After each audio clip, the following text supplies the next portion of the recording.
아버지의 지키심과 보호하심과 인도하심 가운데 저희들이 하루하루를 살아가고 저희에게 두신 선하신 뜻이 영원과 또 우리들의 오늘이라고 하는 매일의 삶 속에 변치 아니하시고 크신 능력으로 또 살아 역사하심을 믿고 감사를 드립니다. 우리들의 보는 눈이 바뀌고 아는 것이 바뀌고 주께서 우리를 아시는 것과 같이 우리가 온전히 알고 얼굴과 얼굴을 대하여 볼 수 있는 복음 가운데로 인도하여 주심을 감사를 드립니다.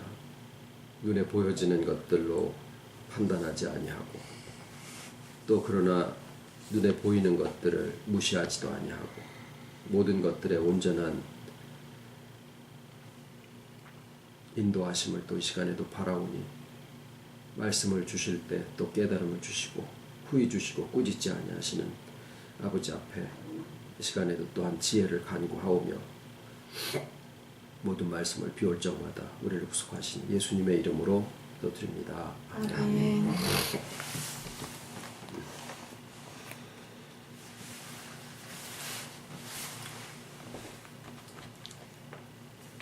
오늘 하나님 말씀 고린도 후서 4장 18절 우리의 돌아보는 것은 보이는 것이 아니요 보이지 않는 것이니 보이는 것은 잠깐이요 보이지 않는 것은 영원함이니라.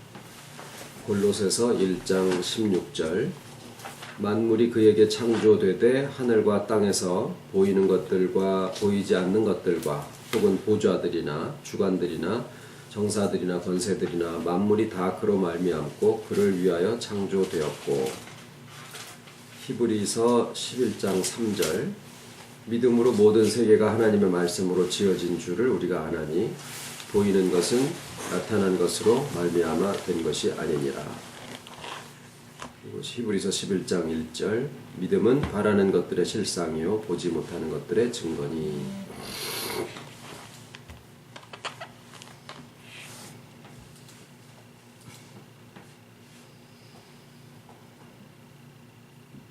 예수님이 부활하신 다음에 도마에게 나타나셔서 옆구리에 손을 넣어보고 못자국에 손가락을 넣어보고 믿음이 없는 자가 되지 말고 믿음이 있는 자가 되어라. 실상 그건 꾸짖으시는 말씀은 아니에요. 그리고 덧붙이시기를 너는 보고 믿느냐 보지 못하고 믿는 자들이 더 복되다라는 말씀을 주셔요. 실상 우리가 쉽게 얘기하기를 보고 믿는 것은 이해지 그건 믿음이 아니다. 보지 않고 믿는 것이 진짜 믿음이다 라고 이야기를 하기도 합니다면은 너무 성급한 얘기고요. 빌립도 예수님한테 아버지를 우리에게 좀 보여주십시오 라고 그렇게 간구를 드리고 도마도 마찬가지예요. 어쩌면은 도마가 그렇게 간구를 함으로써 우리들은 조금 덕을 본 것도 실상은 있죠. 우리도 실상 믿음을 가지고 있지만 때로 눈에 보여지는 것들을 증거로 요구하는 경우들도 얼마든지 있고요. 그렇게 어떤 증거를 손에 쥐인 바, 눈에 보이는 바 이렇게 해서 증거를 요구한다라고 하는 것이 믿지 않기 위해서 거역하는 마음으로 하는 게 아니라 좀 더 잘 믿어드리고 싶은 마음에서 그러고 있다라고 하는 것은 어떻게 보면 가상한 일이지 그게 꾸지람을 받거나 그럴 일은 아니다라고 생각을 합니다. 그러는 왜 예수님이 보고서 믿는 믿음보다 보지 않고 믿는 믿음이 더 크다, 더 복되다 라고 이야기를 하셨을까? 시대적인 차이를 얘기를 하시는 것일까? 예수님 당시에는 예수님을 보고 그 얼굴과 형용을 보고 목소리를 듣고 실제로 그 발자취를 따라다닐 수 있었던 시대니까 우리들에 비해서 굉장히 복된 시기가 아니었나라고 믿는 사람들이 다 생각을 하지만은 예수님은 보지 않고 믿는 자들이 더 복되다라고 하셨을 때 우리가 지금 시대에 살고 있으면서도 뭔가 하나님의 증거, 나의 실생활에서 나타나지는 증거, 또 어떤 따라갈 만한 그런 인격이나 이런 사람들을 우리가 또 찾고 거기에 속하기를 원하고 그것을 본받기 원하는 그런 마음들을 대부분이 다 가지고 있더라고 말이에요. 그거는 잘못된 것인가? 자, 믿음을 이야기를 할 때 왜 보고 믿는 믿음과 보지 않고 믿는 믿음을 굳이 이렇게 구분을 해서 보지 않고 믿는 자들이 더 복되다라고 얘기를 하시는 이유가 무엇이냐? 라는 생각을 우리가 한번 해볼 필요가 있겠습니다. 어떤 사람은 사람의 말을 잘 믿기도 하고 착한 사람들이지요. 근데 착한 사람들이 사람의 말을 잘 믿는다라고 하지만은 요즘 세상에 착하다가 다른 사람들의 그 속내를 읽지 못해서 사기당하는 사람들을 보고는 착하다고 하지를 않고 무지하다라고 얘기를 합니다. 믿는 사람들이 무조건 다른 사람들의 말을 잘 믿어야 되느냐? 거기에다가도 적용을 해볼 수 있는 것인가? 오히려 믿는 사람들이 세상 사람들의 속내와 의도와 겉에 나타나는 것과 속에 품은 다른 뜻이 있을 때 그것을 간파하고 사기당하지 않고 오히려 그들을 아버지의 복음에게로 인도할 수 있는 데까지 그렇게 마음이 움직일 수 있어야지 된다라고 하는 것들이 제가 가지고 있는 소견입니다. 착한 것이 능사가 아니다라는 거죠. 분명히 예수님도 제자들한테 사역지로 보내면서 뱀같이 지혜롭고 비둘기같이 순결하라라는 말씀 속에는 우리가 여러 가지 뜻을 그 안에서 발견할 수 있었지만 세상 사람들한테 당하지 말라라는 얘기도 그 안에 포함되었다라고 우리가 생각할 수 있지요. 자, 그러면 그저 사람의 말을 믿느냐? 어떤 목사님이 얘기하는데 그냥 증거를 찾지 말고 이게 그런가 안 그런가 생각도 하지 말고 무조건 믿어라. 순종이 제사보다 낫다. 만약에 이렇게 한다라고 하면은요, 그거는 그 교회 다니지 말아야 돼요. 그거는 믿음이라고 할 수가 없습니다. 믿음은 생각해보고 너희가 예수 그리스도를 생각하라라는 말씀처럼 무조건 얘기한다고 그래가지고 그냥 받아들이는 것은 그건 믿음도 아니에요.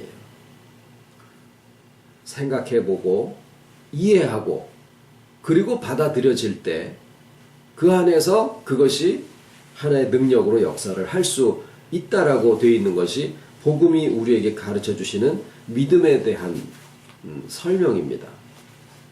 자, 그러면 이제 다시 원점으로 돌아가서 왜 예수님이 보고 믿는 믿음과 보지 않고 믿는 믿음을 구분을 하셔서 보지 않고 믿는 믿음이 더 복되다, 그런 사람들이 더 복되다라고 이야기를 하셨을까? 지금 난상으로 여러 가지를 얘기를 했습니다만 사람의 말을 잘 믿느냐 하는 그것에 대한 얘기도 아니요.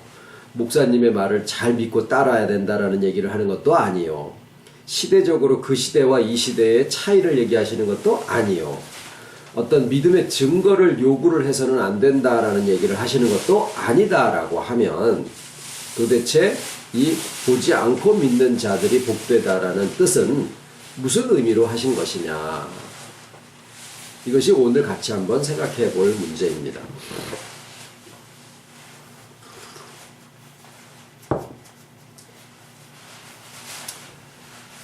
늘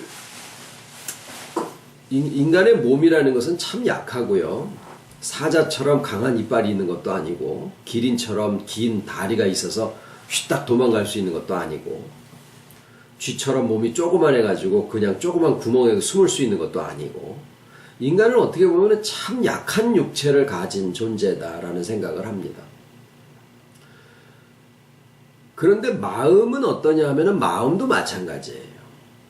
마음도 아주 여려서 이쪽이나 저쪽으로 조금만 지나쳐지면은 금방 상하게 되고 오래가게 되고 잊혀지지 않고, 또 그 상한 것들은 그렇지 않은 나의 행동이나 감정에 아주 지대한 영향을 끼치고 오래도록 영향을 끼치는 그러한 일들이 아주 많습니다.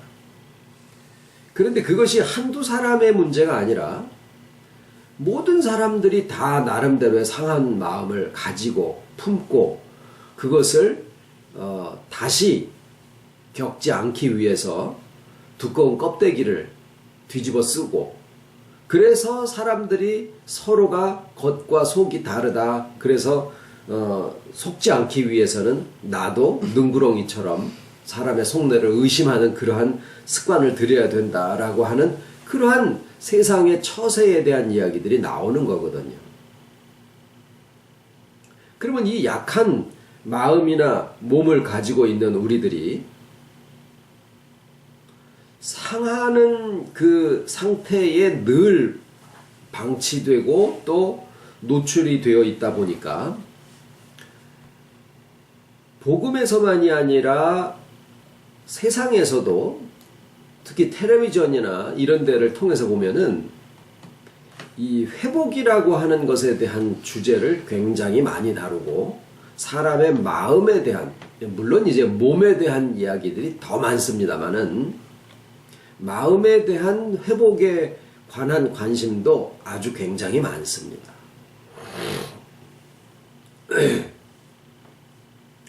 그래서 그 다루고 있는 대상이 사람의 마음이라고 하는 점에서 우리가 나누는 복음과 또 세상에서 이야기하는 회복이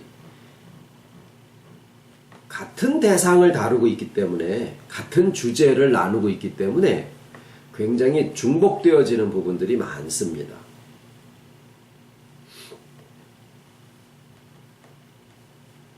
그런데 이제 이 중복되어지는 부분이 그러면은 세상에서 이 부분을 다루니까 우리가 복음에서는 그 부분을 다루면 안 돼, 그건 아니죠. 어떤 사람들은 자라에게 물린 놀란 가슴이 소뚜껑 보고도 놀랜다고, 이단들이 사용하는 표현이나 용어들에 놀래가지고 성경에 그런 용어가 나오고 그런 표현이 나오는데도 불구하고 그냥 놀래 자빠지는 그런 경우들도 있습니다.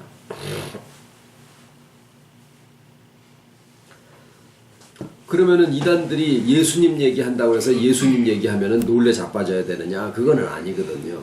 자기네들이 모르고 있는 내용, 자기네들이 모르고 있는 표현을 그들이 먼저 써가지고 잘못되어지는 경우들이 많기 때문에 그러는데, 자, 이 회복에 대한 부분도 마찬가지예요. 어떤 부분까지는 모세가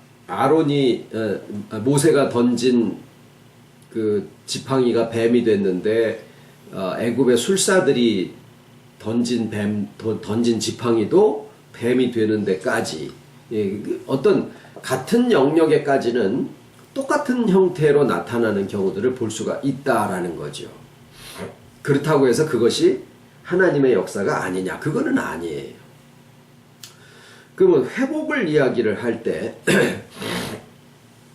이 공통 부분에 대한 이야기입니다. 이 세상에 있는 심리학이나 이런 데서 이야기하는 회복에서도 무슨 얘기를 하느냐? 사회복지 이런 게 다 심리학을 토대로 해서 나오는 학문들인데, 활동은 교회에서 시작된 것이 이 세상으로 넘어갔지만 이론은 심리학을 배경으로 해서 하고 있는데, 거기에서 얘기하는 회복은 무엇을 얘기를 하느냐, 이걸 이제 쭉 얘기를 들어보니까 거기서도 사람의 인격의 회복, 이거는 불가능하다, 이게 이제 결론이에요. 사람의 인격의 회복은 불가능, 인격의 변화, 이건 불가능하다. 삶은 인격이 움직이는 건데 그 인격이 변하는 것은 불가능하다.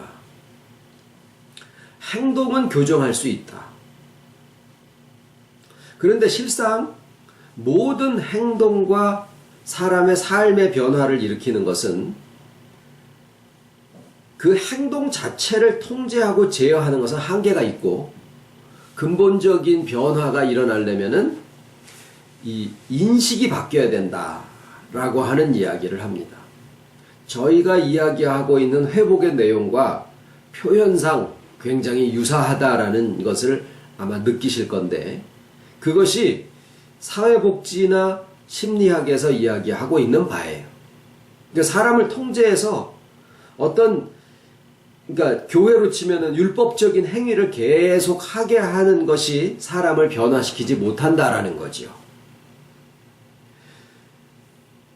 정작 사람이 바뀌는 것은 그 인식이 바뀌는 것을 얘기를 한다라고 하는 것에서 우리는 공통점을 찾아볼 수가 있어요.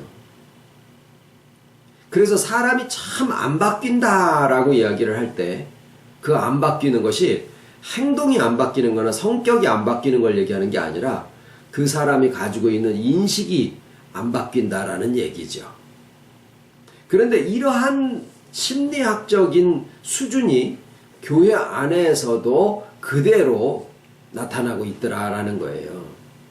많은 경우에 교회에서 이야기하는 신앙생활이 어디에 머물고 있느냐면 행동을 교정을 하거나, 그러니까 무엇을 해라 무엇을 하지 마라, 자기 스스로 정해서 또는 교회에서 정해서 또는 교회와 상관없이 기독교 신앙이다라고 하면 이런 것들은 해야 되고 이런 것들은 하지 말아야 된다는 행동에 대한 규범을 가지고 그것으로 인격의 변화와 삶의 본질이 바뀌기를 바라고 있는데, 그것을 잘 지켜서 평생 동안 자기는 그 행동을 어긴 적이 없고 그 규칙을, 그 법을 잘 지켜왔다라고 하는 사람의 인격을 보면은 굉장히 고집적이고 아집이 아주 견고한 성처럼 되어 있는 것을 발견하는 것은 그렇게 어려운 일이 아니에요. 그것은 뭐예요? 인격의 변화가 아니라는 거죠. 그래서 결국에는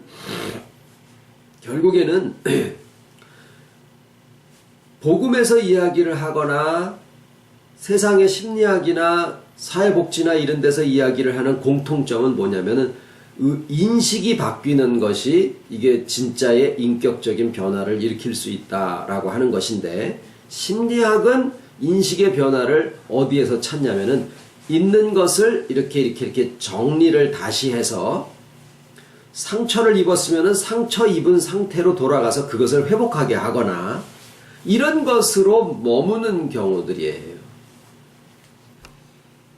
그래서 많은 가정사역을 하는 교회 또는 치유 목회를 하는 교회들이 그 안에 들어가서 보면은 지금 말씀드린 대로 심리학적인 방법을 갖고 와서, 예를 들어서 어린 적에 무슨 부족한 일이 있었다거나 무슨 충격이 있었다라고 하면은 그 상황을 다시 재현시키거나 그 상태로 돌아가게 해가지고 그 상태를 객관적으로 보게 함으로써 거기에서부터 자기 자신이 이렇게 빠져나오는 것과 같은 그런 체험, 거기에서도 교회가 아닌 일반적인 정신분석학이나 심리학자들이 하는 그러한 치유 행위에서도 사람으로 하여금 눈물을 쏟게 하거나 자기 속에 있는 것들을 다 고백하게 하거나 또는 어떤 그 감정적인 어떤 변화 이런 것들을 느끼게 하는 일들은 얼마든지 다 가능한 일들입니다.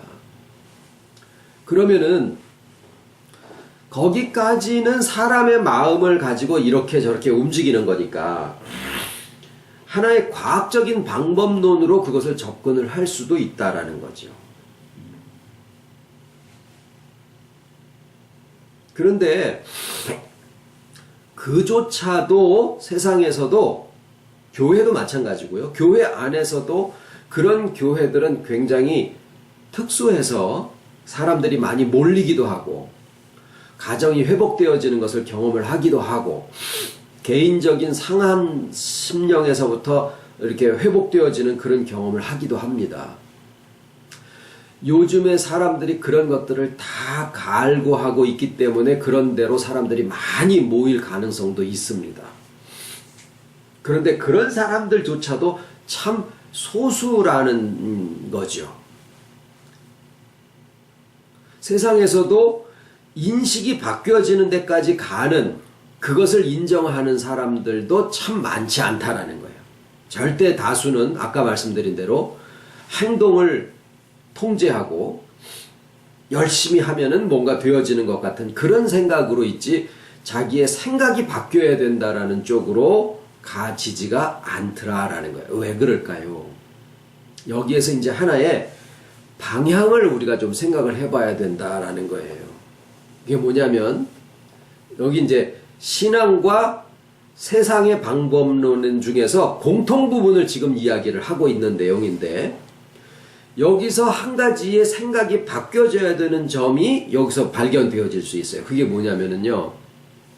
사람들이 실상으로 여기고 있는 것, 실상으로 여기고 있는 것이 눈에 보이는 것들이더라라는 거예요. 눈에 보여지는 것들을 실상으로 여기기 때문에 눈에 보여지는 것들을 통제하고 그것들이 바뀌어지는 것이 이게 진짜다라고 생각을 한다라는 거죠. 인식이 바뀌는 것은 눈에 보여지는 것들의 세계 속에 있지만은 그래도 눈에 보이지 않는 영역에 포함이 되어 있는 것들이에요.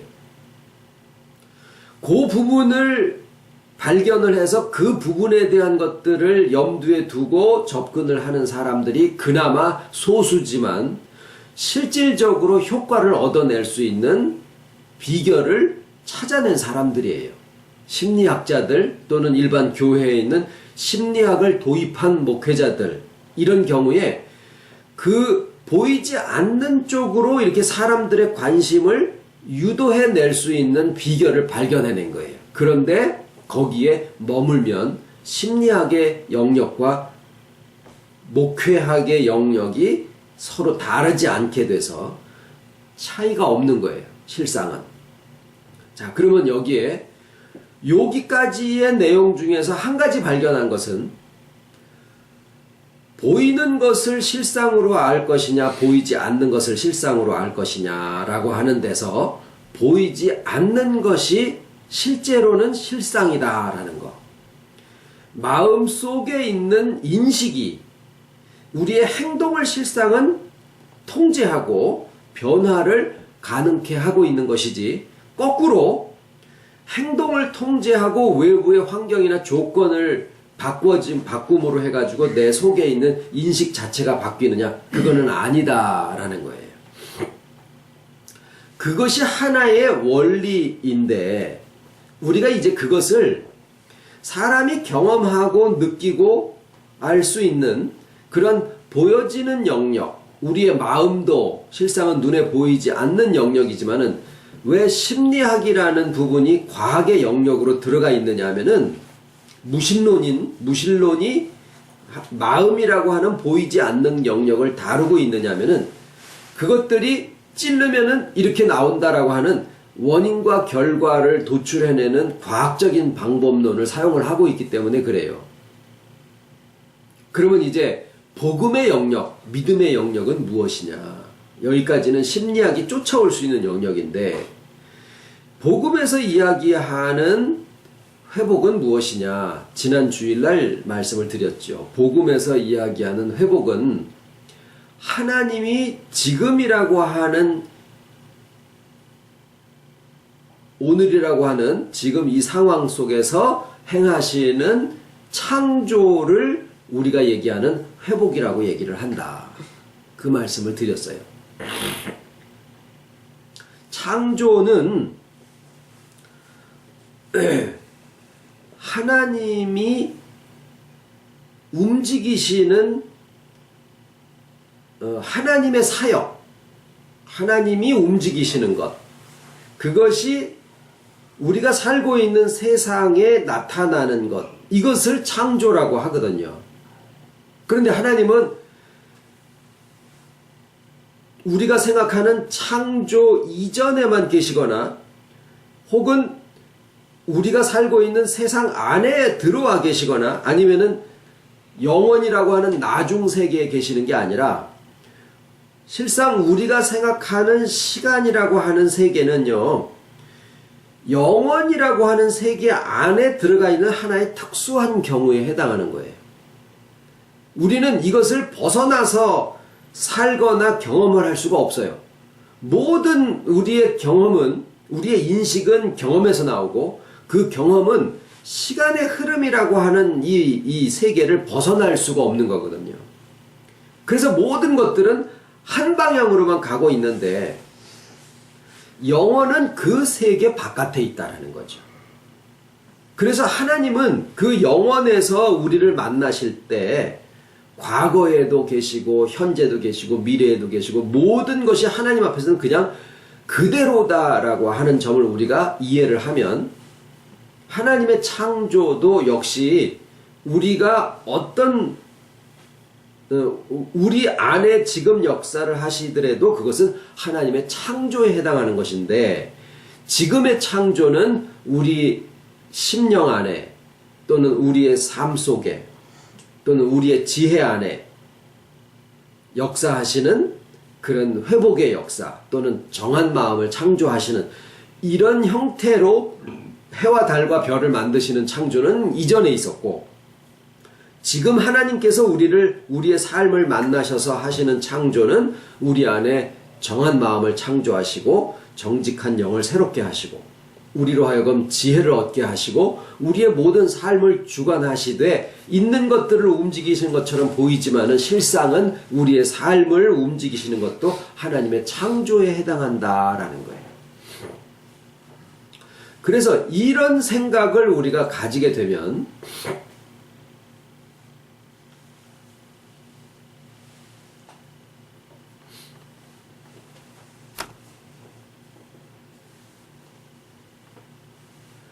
이제 우리의 관심이 어디로 향하느냐라는 거예요. 보이지 않는 세계와 보이는 세계를 말씀을 하고 있는데 성경은 하나님이 세상을 창조하실 때 보이는 세계만 창조하신 게 아니라 보이는 세계와 더불어서 보이지 않는 세계도 하나님이 창조를 하셨어요.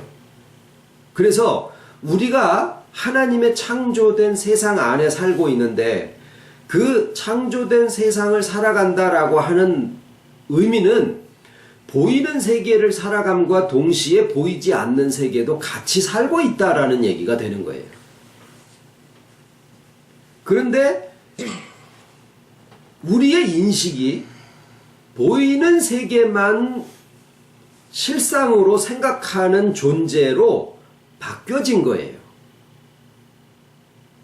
보이지 않는 세계가 분명히 하나님에 의해서 같이 창조가 됐는데 그리고 그 세계를 우리가 같이 살아가게 되어 있는데 우리의 인식의 방법이 보이는 세계만을 실상으로 알고 살아가는 존재로 우리가 바뀌어졌다라는 거예요.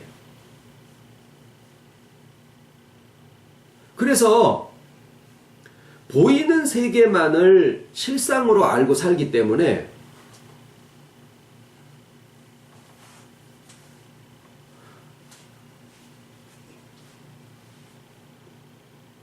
믿음을 이야기를 하는데도 도마처럼 보이는 증거를 요구를 하면 안 되느냐. 실상 우리가 어떤 말씀이 좋아도 그 말씀을 들음으로 해가지고 나의 삶과 나의 인격에서 뭔가 달라지는 것들이 눈에 보여질 때 아우 그렇구나 하고 그 말씀을 믿게 되는 게 사실이에요. 그것을 부정할 필요가 없어요. 또 그것을 우리가 아주 절실하게 바라기도 합니다. 그런데 그러한 변화가 먼저 있고서 그 다음에 믿음을 가지는 게 아니라 실상 그 변화가 있기를 바라는데 그 변화가 있게 하는 출발점은 뭐냐면 변화가 있기 전에 나의 생각이나 나의 인식이 먼저 바뀌고 있다라는 게 이 오늘 드리는 말씀이에요. 그러니까 그 중간에 어떤 게 먼저냐라고 물으면 우리 속에 있는 인식이 바뀌는 것은 눈에 보여지지를 않아요. 그런데 말씀을 들음으로써 뭐가 바뀌고 있냐면 보여지는 게 실상이 아니라 보이지 않는 것이 실상이구나 라는 것을 내 마음속에서 이해를 하게 됩니다. 그거는 말씀을 그냥 읽는 게 아니라 말씀을 해석해서 설명해 주는 것을 쭉 듣다가 보니까 그것을 내가 경험할 수 있는 것도 아니고 내가 실제로 이렇게 손으로 만져본 것도 아닌데도 설교지요. 설교를 가만히 듣고서 보니까 그렇구나라고 그것을 이해를 하게 돼요. 이해를 하고 그것을 인정을 하게 되면은 아직 눈에 보여지는 것은 하나도 없어요. 그냥 이해를 하고 인정을 할 따름이에요. 근데 그 이해하고 인정하는 것이 실상은 내 마음속에 화살표가 하나 있는데 그 화살표가 눈에 보이는 것이 실상이라고 생각하고 있었던 화살표였었거든요. 근데 말씀을 듣고 이해를 하면서 내가 손으로 만져보고 눈으로 보고 먹어보고 맛을 본 게 아닌데도 불구하고 말씀을 듣고서 이해가 되어지고 그것을 받아들이게 인정을 하게 되다 보니까 내 마음속에 있는 화살표가 이렇게 바뀌어지는 거예요. 어느 쪽으로 바뀌냐면 눈에 보여지고 손에 쥐어지는 게 아니래도 복음이 이야기하는 보이지 않는 세계가 우리에게 실상으로 있구나라고 하는 것을 내 마음속에서 인정하게 되더라라는 거예요. 그런데 그 인정하는 것이 겉으로 보기에는 아무런 것도 되어지지 않은 것처럼 보이지만 내 속에서 그것을 이해하게 되고 그것을 인정하게 되면 예를 들어서요. 우리가 주님에 대한 아주 중요한 단서를 하나 이해하게 된 게 있죠. 그게 뭐냐면 주님이 부활하신 다음에 승천하신 것이 어디로 가신 게 아니라 그 승천하셨다라는 그 표현이 실상은 우리 안에 오셔서 우리와 하나 되셨다라는 내용이다라는 말씀을 드렸는데 그것을 우리가 듣고 나서 보니까 이해하게 된 거예요. 그러면 이제 거기서 우리가 한마디를 더 할 수 있습니다. 그것을 이해한 사람에게 한마디를 더 해요. 뭐라고 하느냐면 주님은 앞으로 언젠지 모르지만은 구름 타고 이렇게 슉 재림하시는 게 아니라 이미 2000년 전에서부터 제자들로부터 시작해가지고 마음 안에 이미 오셨고 우리 안에도 그렇게 오신 것이 주님이 다시 오신 것이기 때문에 다시 구름 타고 오시든 안 오시든 우리는 그것을 믿는 게 아니다라는 이야기를 하게 됩니다. 이것에 대한 결정을 한국교회 목사님들이 주저하고 있는 거예요.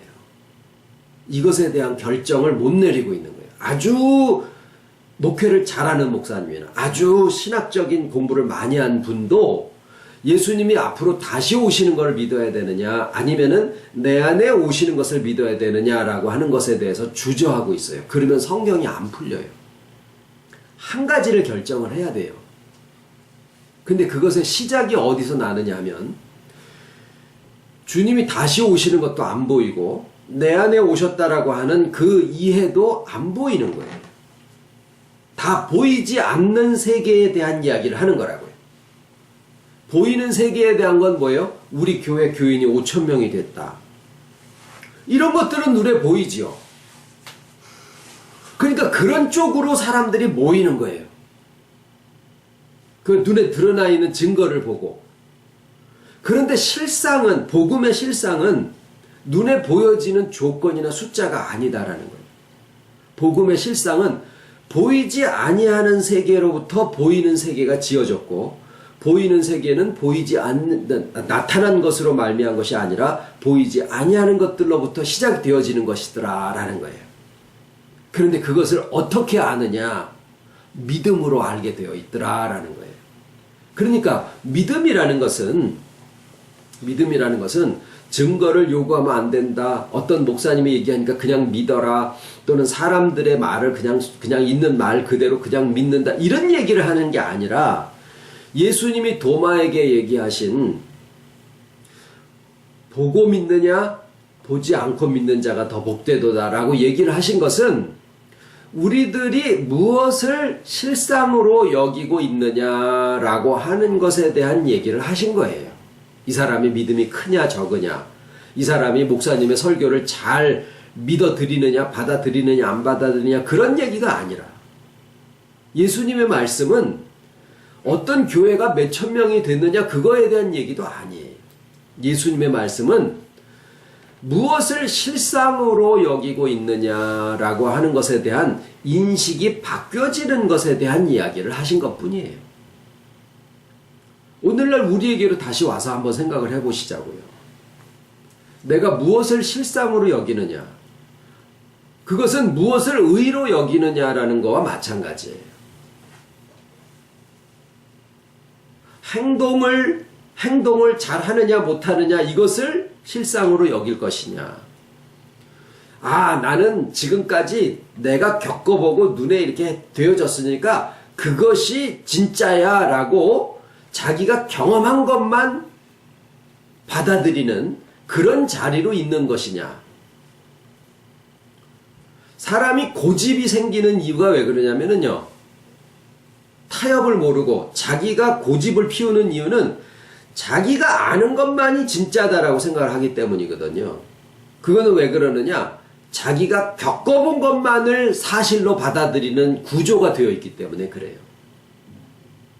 말씀을 듣는다, 말씀을 받아들인다라고 하는 것은 이해하는 겁니다. 이해. 그래서 우리가 설교를 하고 설교를 듣는 것은 권위로 하는 게 아니라, 또는 감정을 감동시켜서 하는 게 아니라 이해예요. 이해. 그러니까 어떤 면에서 보면은 이것이 마음에 잘 받아들여지느냐 안 받아들여지느냐의 문제가 아니라 그것을 내가 이해할 수 있게 되어 있느냐 없느냐라는 게 더 중요한 문제예요. 그리고 이해를 하게 되면은 내 마음에서 그것을 받아들일 수, 인정을 할 수 있게 돼요. 아, 오늘 설교에서 내가 마음에 감동이 돼서, 그건 감정이에요. 그런데 이해라고 하는 것은, 감정은요, 감정이 식으면은 다시 어쩌녁에 밤 12시에 편지를 써놨는데 다음날 아침에 읽어보면 얼굴이 화끈거려서 아이고 손이 오글거려. 감정은 바뀌어요. 그런데 이해가 된 것은요, 지식의 체계를 바꿔놓습니다. 인식을 바꾼다라는 거예요. 그러니까 여러분의 경험을 제가 바꿀 수는 없어요. 여러분의 과거를 바꿀 수도 없고, 여러분 속에 있는 상처를 끄집어내가지고 그것을 감동을 줘가지고 그것에서부터 해방하게 해주는 것은 딴 교회에 있는 목사님이 더 잘하실지도 몰라요. 우리가 여기서 나누는 말씀은요, 굉장히 건조해 보이기도 하고 재미가 없어 보이기도 하고, 또는 아주 진부한 설명처럼 느껴지기도 하고 그렇습니다. 그런데 이해가 되어지는 부분은 있어요. 근데 그 이해가 되어지면은요, 내가 생각하고 있는 방식이 바뀌어져요. 내가 알고 있는 것이 바뀌어진다라는 거예요. 그러면 나의 인격에서 하나님의 창조의 역사를 겪게 되는데, 그렇다고 해서 오해하시지 말 거는, 이 말씀이 여러분 마음속에 받아들여지게 되면 이 말씀 속에 어떤 신비한 능력이 포함이 되어 있어가지고 이 말씀과 함께 어떤 능력이 여러분에게 전달됩니다. 아니에요. 아니에요. 이 말씀을 설명하는 것에는 능력이 포함되어 있지 않습니다. 이거는 그냥 설명일 뿐이에요. 그러니까 여러분들이 저 목사님의 설교를 내가 뭐 몇 번을 들으면은 그 안에 능력이 내 안에 이렇게 쏟아져 들어와 가지고 나를 변화시킬 거야 라고 생각하시잖아요. 절대 오해예요. 이 말씀 자체에는 권위가 없어요. 능력도 포함되어 있지 않아요. 그럼 왜 변화를 왜 얘기하고 회복을 얘기를 하느냐? 왜 어떤 데서는 그런 것들이 실제로 일어나느냐? 그것은요, 이 말씀과 상관없이, 이 말씀과 상관없이 하나님의 삼위일체의 역사가, 삼위일체의 임재하심이 여러분에게 함께 하고 계시기 때문이에요. 그런데 그 함께 하시는데 이런 설명이 필요한 것은 그 함께 하실 때 내 마음이 이 설명을 들으면은 하나님의 삼위일체의 역사하심에 대해서 내 마음이 거기에 동조하게 된다라는 거예요. 그러니까 나의 마음의 방향을 그쪽으로 이렇게 바꿔주는 설명을 해드리는 것 뿐이에요. 이 설명이 없으면은 옛날식으로 방향이 바뀌어져 있으니까 하나님은 이쪽으로 이끄시는데 내 방향이 딴 데로 가 있으니까 회복이 안 되는 거예요. 눈에 보이는 거를 자꾸 치중을 하게 되니까 하나님의 역사하고는 반대쪽으로 가는 거예요. 그러니까 변화가 안 되고 회복이 안 되는 거예요.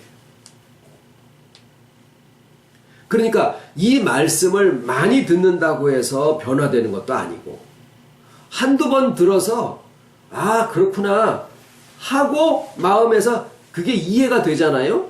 그러면은 자기 속에 이미 임재해 계신 주님을 내가 알게 되는 것뿐이고 그 주님이 가지신 능력이 나의 삶의 인격을 회복시키고 그 회복이 바로 삼위일체 하나님의 창조의 역사다라는 것을 내가 알게 된다라는 거죠. 그러니까 자꾸 나는 나의 행함에 의존하지 않게 되고 어떤 사람의 권위에 소속하지 않게 되고 자꾸 뭘 하게 되냐면 알아가게 된다라는 거죠. 자꾸 알아가게 된다라는 거예요. 나를 알고 복음을 알고 주님을 알고 그러다 보니까 나의 알게 되는 그 내용이 옛날에는 내가 70년을 살아왔으면은 내가 70년 겪은 것밖에 몰라. 내가 겪은 것밖에 몰라. 그건 내가 안 해봐서 난 몰라. 그럴지도 모르지만은 난 몰라. 이렇게 돼버리는 거예요. 왜? 내가 알고 있는 것은 내가 경험한 것밖에 몰라. 왜 그럴까요? 그런 세상을 살아온 거예요. 세상에 자기밖에 자기 자신을 책임져 줄 수 있는 사람이 없다라는 세상을 살아온 사람들은 너의 말 들을 수가 없어. 자기가 자기를 지키고 보호하다 보니까 자기가 겪은 것밖에 진짜로 느껴지는 게 없는 거예요. 그러니까 너의 말 안 듣고 내가 해봐야 돼. 내가 겪어보고 내가 경험해보고 내가 직접 해봤을 때 그게 진짜야. 이렇게 되면은요, 다른 사람의 말이 안 들려요. 육의 귀만 머는 게 아니라 다른 사람의 말이 안 들려. 내 생각 속에서 사는 거예요. 이거 요즘에도 그래요. 요즘에도. 그래서 말씀을 들으면은 믿음이 생긴다라는 것은 말씀을 들음으로써 내가 겪어보고 손에 만져보고 먹어보고 겪어본 이런 것들만이 그게 진짜가 아니라 하나님을 내가 겪어봤나, 예수님을 겪어봤나, 성령님을 겪어봤나, 나의 영을 겪어봤나, 천국을 겪어봤나. 겪어본 거 하나도 없어요. 신앙에서 얘기하는, 복음에서 얘기하는 아주 중요한 내용들은 실제로 내가 한 번도 겪어보지 못한 것들이에요. 그러니까 70년, 80년을 신앙생활을 해왔어도 하나님, 예수님, 성령님, 천국, 지옥, 영, 어떤 것도 겪어본 게 아니다 보니까 80년을 신앙생활을 했는데도 아집에서 벗어나지를 못하고 말씀이 들리지를 않는 거예요. 그러면 내가 가지고 있는 신앙이 뭔데? 이렇게 나오지요? 그거는요, 자기가 신앙이라는 이름을 가지고 있을 뿐이지 자기가 만들어 놓은 자기의 그 경험한 것에 대한 자기의 그 성, 그 안에 가둬놓은 것밖에 아무것도 아니에요. 너무 가혹하다고요? 이게 사실입니다. 예수님이 도마의 말씀을 빌어서 우리에게 지금 그 말씀을 하시는 거예요. 너 진짜는 있지? 진짜, 실상, 응? 진짜는 네가 경험해보지 못한 거다. 그 얘기를 하시는 거예요. 그럼 어떻게 알아요? 들으면서 믿음이 생기는데, 우리가 겪어서 경험해서 알 수 있는 것만 가지고 살면은 세상 사람이랑 다를 게 없는 거예요. 내가 교회 30년, 40년, 50년, 60년, 70년을 다녔는데 상관없어요. 세상이야, 세상. 우리가 말씀을 들음으로써 이해가 되어지는 것은 우리의 마음속에 있는 방향이 바뀌는 거예요. 이렇게 바뀌어서 눈에 보이지 않는 것이 실상인데 그 실상이 내게 함께 있고 내가 보이고 겪을 수 있는 세상만 사는 게 아니라 보이지 않고 겪을 수 없는 세상도 하나님이 같이 창조를 하셔서 그것을 내가 같이 살아가고 있다라고 하는 것을 아는 거예요.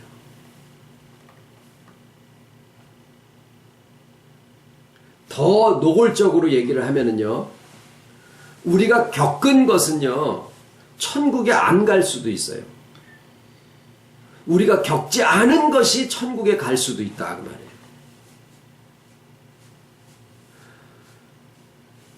보이지 않는 것들로부터 보이는 것이 만들어졌고 그 보이지 않는 것을 내가 알 수 있는 그 믿음, 그것이 우리에게 지금 주어져 있는 거예요.